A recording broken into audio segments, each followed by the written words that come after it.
বৈশাখ মাস তাহলে এসেই গেল, আর কিছুদিনের মধ্যে শুরু হয়ে যাবে বিয়েবাড়ির সিজন। আর বিয়েবাড়ির সিজন মানে সব থেকে পছন্দের বা অনুষ্ঠান বাড়ি মানে সব থেকে পছন্দের যে খাবারটা সেটা হলো শুক্তো। কিন্তু বিয়েবাড়ির মতো বা অনুষ্ঠান বাড়ির মতো শুক্তো বাড়িতে বানাবেন কিভাবে, একদম যেটা বিয়েবাড়ির মতন টেস্ট হবে, তো চিন্তা করবেন না। আজকে কিন্তু একদম বিভিন্ন রকম টিপস আর টোটকার সাথে নিয়ে এসেছি আমি আমার এসটি অফিসিয়াল বেঙ্গলি ব্লগে আপনাদের সাথে বিয়েবাড়ির শুক্তোর রেসিপি। তো এই বিয়েবাড়ির শুক্তো বানানোর জন্য বা বিয়েবাড়ির মতন শুক্তো বানানোর জন্য আমরা এখানে কিছু সবজি নিয়ে নিচ্ছি। শুক্তো কিন্তু যে কোনো সিজনে একদম সিজনাল ভেজিটেবল দিয়ে দারুণভাবে বানানো যায়। তো এখানে আমি নিয়ে নিয়েছি উচ্ছে, আলু, রাঙা আলু, বেগুন, সজনে ডাঁটা, একটু কাঁচা পেঁপে, ঝিঙে আর পটল। তো এই সমস্ত সবজি কিন্তু আমি অল্প অল্প করে নেব, না হলে কিন্তু অনেকটা রান্না হয়ে যাবে। তো দেখুন সমস্ত সবজিকে আমি এখানে খোসা ছাড়িয়ে একদম অল্প অল্প, মানে বেগুন নিয়েছি দেখুন অর্ধেকটা, দুটো আলু, একটা ঝিঙে, দুটো পটল, একটু উচ্ছে, একটা রাঙা আলু আর 1/4 ভাগ পেঁপে আর দুটো সজনে ডাঁটা, ব্যাস। এবার সব কটাকে ধুয়ে আমি জল ঝরিয়ে রেখে দিচ্ছি। এবার চলুন একদম শেষ থেকে শুরু করি রান্নাটা। তো শেষ থেকে কিভাবে শুরু করা যাবে, তা আমি এখানে সবার শেষে যে ভাজা মশলাটা অ্যাড করতে হয় সেটা বানাচ্ছি, যেটা একদম বিয়েবাড়ির স্বাদ নিয়ে আসে। তো তার জন্য 1/2 চামচ পাঁচফোড়ন, 1/2 চামচ রাঁধুনি আর 1/2 চামচ মতো মৌরি শুকনো খোলায় ভেজে নিচ্ছি। আর বেশি যেন ভাজবেন না বা বেশি যেন পোড়া পোড়া না হয়ে যায়, হালকা ধোয়া উঠলেই বা হালকা ভাজা হলেই এটাই কিন্তু আমরা নামিয়ে নেব এবং এটাকে সুন্দর ফাইন একটা গুঁড়ো করে নেব। তারপরে কড়াইতে বেশ 3 থেকে 4 বড় টেবিল চামচের তেল দিয়ে, অবশ্যই সর্ষের তেল নেবেন, সাদা তেল কিন্তু একদম নেবেন না, নিয়ে আমরা এখানে বিউলির ডালের বড়িটাকে ভালো করে ভেজে নেব। বড়িগুলোকে বেশ লাল লাল করে এখানে ভেজে নিতে হবে। আর বড়িগুলো ভাজার পরে যেটা 1 নম্বর কাজ যেটা করতে হবে সেটা হতে হবে জলের মধ্যে ভিজিয়ে রাখতে হবে, তাহলে কিন্তু বড়ি একদম তরকারির মধ্যে বা যে কোনো সবজির মধ্যে একদম গলে যায় না। তো আমরা বড়িটাকে ভিজিয়ে রেখে দিয়েছি জলের মধ্যে, এবার ভাজা হয়ে গেছে আমার বড়ি। এবার একে একে আমি সমস্ত সবজি ভেজে নেব। সবার আগে আমি এখানে লাল আলু মানে রাঙা আলু এবং যে নর্মাল যে সাদা আলু সেগুলোকে আমি এখানে ভেজে নিচ্ছি। আলু বা যে কোনো সবজি আপনারা ভাজবেন সবকটাকেই কিন্তু একটু অল্প অল্প নুন দিয়ে ভাজবেন। তারপর আমি এখানে একটা মশলা তৈরি করে নিচ্ছি, যার মধ্যে রয়েছে 1/2 চামচ রাঁধুনি আর 1/2 ইঞ্চি মতো আদা।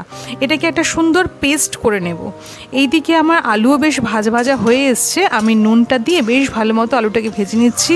খুব কড়া ভাজা কিন্তু কোনো সবজি করবেন না। আর একটা যেটা মেন জিনিস, সমস্ত সবজি কিন্তু ভেজে রান্না করতে হবে। এটা কিন্তু একটু বেশ সুন্দর কষা কষা রান্না, বেশ খুব ভালো টেস্টি আর একদম অ্যাকিউরেট বিয়েবাড়ির মতো রান্না। তো আমি একে একে সমস্ত সবজি এখানে উচ্ছে পেঁপে ভাজা করতে বসিয়ে দিয়েছি। আর এদিকে আরেকটা মশলা তৈরি করে নিচ্ছি, যার মধ্যে রয়েছে 1/2 চামচ মতো কালো সর্ষে আর 1/2 চামচ পোস্ত। এটাকেও কিন্তু বেশ ভালো মতো মিহি পেস্ট করে নিতে হবে। তো পেস্ট হয়ে গেছে, আর একে একে আমার এদিকে সজনে ডাঁটা, ঝিঙে, পটল, বেগুন সব ভাজা হয়ে গেছে। ভেজে আমি এগুলোকে তুলে রেখে দিয়েছি। এবার ওই তেলের মধ্যেই 3টে তেজপাতা, 1/2 চামচ মতো পাঁচফোড়ন ফোড়ন দিয়ে ওই যে বেটে রেখেছিলাম রাঁধুনি আর আদা, সেই মশলাটাকে এর মধ্যে দিয়ে দেবো। মশলাটাকে দেওয়ার পরে একটু অল্প আঁচে এটাকে বেশ কিছুক্ষণ কষিয়ে নিতে হবে, প্রায় ধরুন 30 সেকেন্ড মতো। তারপর এটা কষানোর পর ওই যে সমস্ত যে সবজিগুলোকে আমরা ভেজে রেখেছিলাম সেই সমস্ত সবজিগুলোকে এর মধ্যে দিয়ে দেব। কিন্তু বেগুন আর বড়ি এখানে এখন দেব না, বেগুন আর বড়িটা সবার শেষে, কারণ এগুলো কিন্তু ঝোলে এখন দিলেই একদম গলে যাবে। তো তাই জন্য বেগুন আর বড়িটাকে আমি আলাদা করে তুলে রেখে দিয়েছি। আর এগুলোকে কষিয়ে নেব বেশ কিছুক্ষণ ধরে। মশলার সাথে যখন এই সবজিগুলো কষা হয়ে আসবে তখন কিন্তু এর মধ্যে ওই যে দ্বিতীয় একটা মশলা তৈরি করেছিলাম, যার মধ্যে ছিল কালো সর্ষে এবং পোস্ত বাটা, সেটা এর মধ্যে দিয়ে দেব। আমি দেখতে পাচ্ছি আপনারা আমার রান্নাগুলোকে ভীষণ পছন্দ করছেন, কিন্তু যারা এখনও পর্যন্ত আমার চ্যানেলটাকে সাবস্ক্রাইব করেননি তাদের কাছে রিকোয়েস্ট আমার চ্যানেলটাকে কিন্তু সাবস্ক্রাইব করে নেবেন। আর এই রকমই কিন্তু আরও নানান রকম রেসিপির লিঙ্ক মানে ভিডিওর লিঙ্ক আমার এই ভিডিওর ডেসক্রিপশন বক্সে কিন্তু আপনাদের জন্য আমি শেয়ার করে রেখেছি, আপনারা চাইলে দেখে নিতেই পারেন।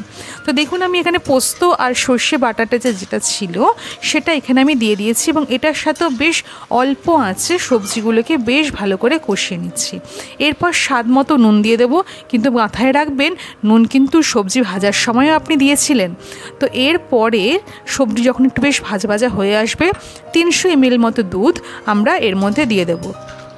একটা কিন্তু সবথেকে বড় ইম্পর্ট্যান্ট কথা, যেটা হচ্ছে রান্নায় বা শুক্তো রান্নায় কিন্তু হলুদ বা এবং কাঁচা লঙ্কা একদম ব্যবহার করা যায় না।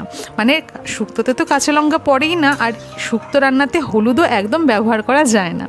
তো দেখুন আমি এখানে প্রায় 300 ml, মানে আমার ওই একটা বাটির যে বাটিটা, সেই বাটিটার 1 বাটি দুধ, আর আমি এখানে 1 বাটি জল এখানে দিয়ে দিয়েছি যাতে সবজিগুলো সুন্দর সুসিদ্ধ হয়ে যায়। আর দিয়ে দিয়েছি এখানে 1 চামচ চিনি, কিন্তু চিনি আমি পরে আরও 1 চামচ দিয়েছি। মানে রান্নাটা তো বেশ মিষ্টি মিষ্টি হয়, যে বিয়েবাড়ির যে শুক্তোটা আমরা খেয়ে থাকি সেটা বেশ মিষ্টি মিষ্টি হয়।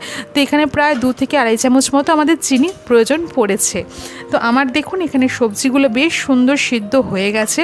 তো সব সবজি যখন ভালো মতো সিদ্ধ হয়ে যাবে, তারপরেই কিন্তু একদম শেষে আমরা বেগুনটাকে অ্যাড করে দেবো। তো বেগুন যাতে একটুতেই গলে যায় সেজন্য একটা সবের শেষে দেবো। আর বেগুন দিয়ে দেওয়ার পর এটাকে ঢেকে 1 মিনিট রান্না করে নেব।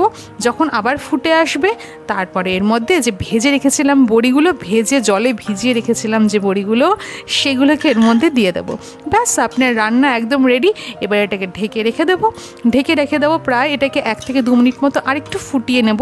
ফুটিয়ে নেওয়ার পরে এর মধ্যে ওই যে আমরা সব থেকে যেই প্রথমে যে ভাজা মশলা তৈরি করেছিলাম, 5 ফোড়ন, তারপরে রাঁধুনি এবং মৌরি দিয়ে, সেই ভাজা মশলাটা এর মধ্যে ছিটিয়ে দেব প্রায় 1.5 চামচের মতো। আর দেব এর মধ্যে ঘি। এই ঘি আর ভাজা মশলাটা দেওয়ার পরে রান্নার যা টেস্টটা হবে সেটা একদম অ্যাকিউরেট বিয়েবাড়ির মতো হবে। তাহলে সমস্ত টিপস অ্যান্ড ট্রিক্স আমি কিন্তু আপনাদের সাথে একেবারে শেয়ার করেই দিয়েছি এখানে, তো একটুও কিন্তু মিস করবেন না। আর আজকেই অতি অবশ্যই বাড়িতে এই রেসিপিটা, মানে শুক্তো রেসিপিটা বাড়িতে বানিয়ে নিন। আর শুক্তো জানেন তো অনেক রকমভাবে শুক্তো করা যায়, যেমন লাউ শুক্তো হয়, উচ্ছে শুক্তো হয়, ডাঁটা শুক্তো হয়, আর এই রকম বিয়েবাড়িরও শুক্তো হয়। আর শুক্তো দিয়ে আর নানান রকম ফোড়ন দিয়েও শুক্তো হয়। একে একে সমস্ত রকম রেসিপি আপনাদের সাথে আমি শেয়ার করব। কেমন লাগছে আমার এই ভিডিওটা, আর আমার সমস্ত ভিডিও আপনাদের কেমন লাগছে কমেন্ট বক্সে কিন্তু লিখে জানাতে একদম ভুলবেন না। আমার ভীষণ ভালো লাগে আপনাদের সবার কমেন্ট পড়তে, কারণ আপনাদের কমেন্টগুলো পড়েই কিন্তু আমি ভীষণ ইন্সপায়ার হই আরও নানান রকম রেসিপিগুলো আপনাদের সাথে শেয়ার করার জন্য। তো এই রেসিপিটা কেমন লাগলো সেটাও কিন্তু একেবারে ভুলবেন না আমাকে সাথে শেয়ার করতে। আর বাড়িতে তো অবশ্যই ট্রাই করুন, আর বাড়ির সবাই কী বললো সেটাও লিখে জানাবেন। আর যারা এখনও পর্যন্ত আমার এই ভিডিওগুলো দেখছেন কিন্তু আমার চ্যানেলটাকে সাবস্ক্রাইব করেননি, তাদের কাছে রিকোয়েস্ট আমার এই চ্যানেলটাই কিন্তু অবশ্যই সাবস্ক্রাইব করে নেবেন। আর ফেসবুক থেকে যে সমস্ত বন্ধুরা আমার এই ভিডিওগুলো দেখছেন তাদের কাছে রিকোয়েস্ট আমার পেজটাকে কিন্তু অবশ্যই ফলো করে নেবেন। আমি ভীষণ উৎসাহ পাই আপনাদের সমস্ত রকম রেসপন্সেস পেয়ে, বিভিন্ন রকম রিয়্যাক্ট পেয়ে, প্রচুর লাইক পাই। আর যাতে আপনার মতো অন্যান্য বন্ধুরাও এই ভিডিওগুলো দেখতে পায় সেই জন্য কিন্তু প্রচুর শেয়ার করুন।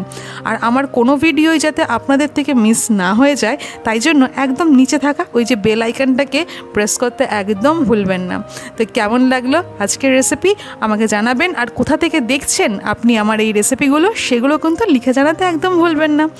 আজকের মতো তাহলে আসি, দেখা হবে এইরকমই আরও নানান রকমের বাঙালি রেসিপি নিয়ে আবার আগামীকাল। তাহলে দেখা হবে, টাটা।